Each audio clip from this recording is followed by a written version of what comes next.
अपने देश के लिए डेड इकोनॉमी सुनना कैसा लगा? India was the highest, or just about the highest tariff nation in the world, and one of the highest. गुस्से में आकर चिल्लाएंगे या एक ऐसा जवाब देंगे कि अगली स्पीच में कोई भी आदमी भारत का नाम लेने से भी डर जाए? हे अर्जुन, लोग तेरी अपकीर्ति को सदा याद रखेंगे और एक सम्मानित व्यक्ति के लिए बदनामी मृत्यु से भी अधिक पीड़ादायक होती है। भगवान श्री कृष्ण ने युद्ध में जाने से घबरा रहे अर्जुन को याद दिलाया था कि सम्मान की रक्षा सबसे बड़ा धर्म है। आज 2025 की दुनिया में भारत के लिए बात सच साबित हुई। इस श्लोक में न केवल व्यक्ति की बात बल्कि राष्ट्र की प्रतिष्ठा की भी बात है। डेड इकोनॉमी और हाई टैरिफ पर भारत ने कोई प्रेस कॉन्फ्रेंस नहीं किया, बल्कि पॉलिसी से जवाब दिया। डोनाल्ड ट्रंप ने भारत पर 25% टैरिफ इंपोज किया स्टील एंड फार्मा एक्सपोर्ट्स पर, और साथ में यह बयान दिया कि India is a dead economy with no spark, it can't keep up with us anymore. ये बयान दिया। शायद डोनाल्ड ट्रंप को कोविड के समय में G20 की भूमिका में, चंद्रयान-3 की कामयाबी में या ऑपरेशन सिंदूर में भारत की शक्ति को भूल चुके हैं। भारत ने अपनी तरफ से शांत लेकिन तूफानी उत्तर जरूर दिया।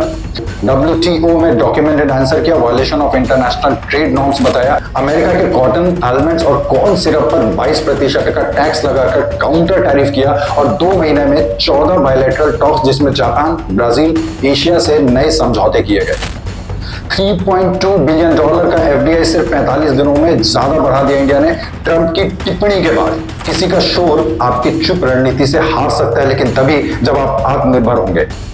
Management and leadership, learning from Shri Bhagavad Gita, 2nd chapter, Sankhya Yoga, verse number 34, and here are the 6 business leadership lessons from it featuring tariff impose. Number 1 point is corporate reputation management. जैसे भारत ने शांति से सम्मान बचाया, वैसे ही कंपनीज को रिएक्टिव नहीं बल्कि स्ट्रेटेजिक होनी चाहिए। टाटा ने नैनो के साथ यही किया था। जब उसका क्रिटिसाइज किया गया तो टाटा ने चुपचाप नया डिजाइन बनाकर उसे अपडेट किया था।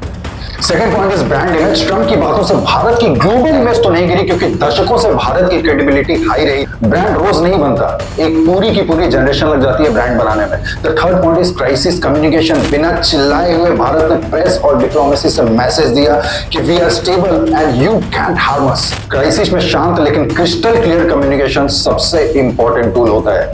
Point number 4 is employ recognition. MSME को टैक्स में राहत यानी छूट दी गई ताकि अंदर का अर्थतंत्र गिर ना जाए।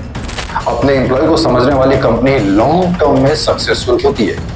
Point number 5 is ethical business practices. WTO के नियमों के तहत आंसर दिया गया। याद रहे कि एथिक्स का मतलब लॉन्ग टर्म स्टेबिलिटी होता है। 6 point is strategic patience. Bharat ने बदले की बजाय बढ़त दिखाई और पूरी दुनिया को अपना पार्टनर बना लिया। मैनेजमेंट में कभी कभी जवाब देना नहीं बल्कि आगे निकलना ज्यादा जरूरी होता है। भारत जिंदा है, जागरूक है और दौड़ में सबसे आगे भी है।